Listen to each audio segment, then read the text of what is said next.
Welcome, and today we're in Marley Reserve.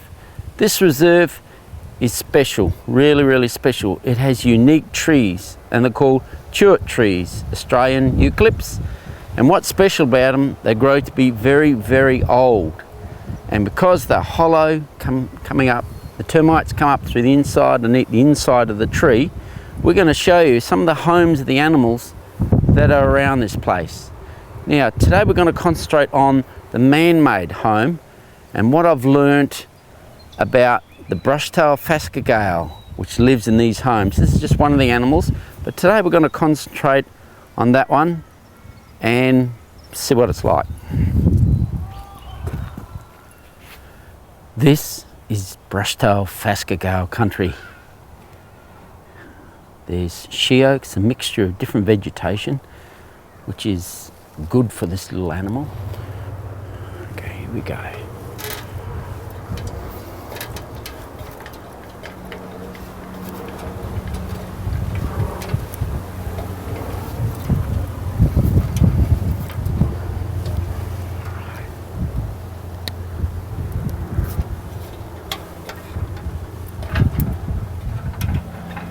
And again, the box is made with a gap behind it so they can slip through a little hole, come up the sides and find it. But nothing in it, no female. But you can see the beautiful bowl-shaped, dome-shaped little nest, and she's used duck down to line the nest. So that's really beautiful, but not active. And that's the way she swirls it and makes it up out of leaves and whatever she can find, even pieces of newspaper, torn newspaper. So she rips it up. So that's the phascogale home, but nobody at home. You can see the little lad on the left and the entrance, very small entrance, just enough to get their head in.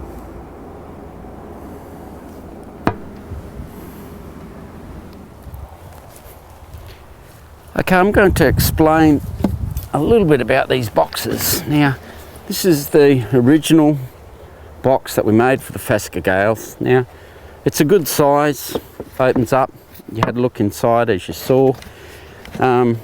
This is good because the tree, it goes against the tree and they climb up and they find this little hole here and they go inside. Now, the problem is with this design, it's square or close to. Now, here in Australia, unlike the rest of the world, we have a feral bee problem. So we've got feral bees that escape from the white boxes out in the field and they become feral. Now, what they do, they find little holes like this and they swarm inside. Now, they think this is a bee box and they kill the inhabitants inside. It doesn't matter whether it's a brush-tailed phascogale or whatever. So this is our constant challenge. So we're going to show you now inside. This is what happens. So you got the honeybee making all the honeycomb, and inside it filled up the box. So we've abandoned the design because it's too attractive to the bees. Now the problem is when we put the mulch in it at the bottom, and the female phascogale would make a nest, she'd only take up about this much. So because it's sort of tallish, we've changed the design to something really radical and hopefully not attractive to the bees at all. We'll see, but still attractive to the brush-tailed phascogale. So we're going to show you that one next. Okay. This is the new design. So instead of like the box, which becomes maybe a 5-star hotel, beautiful, roomy, but attracted to the bees, we're going to a 1-star, 1-bedroom place. So, but what makes this unique is what it's made of. Okay, it's made of PVC. So that's the first thing. So it's going to last many more years than a wooden box. It's quite a long time. Now that's the first part. The second part is having the steel back, so it still sits against the tree, gives that gap, And on this side here, you have the hole. So I put my finger into the hole there.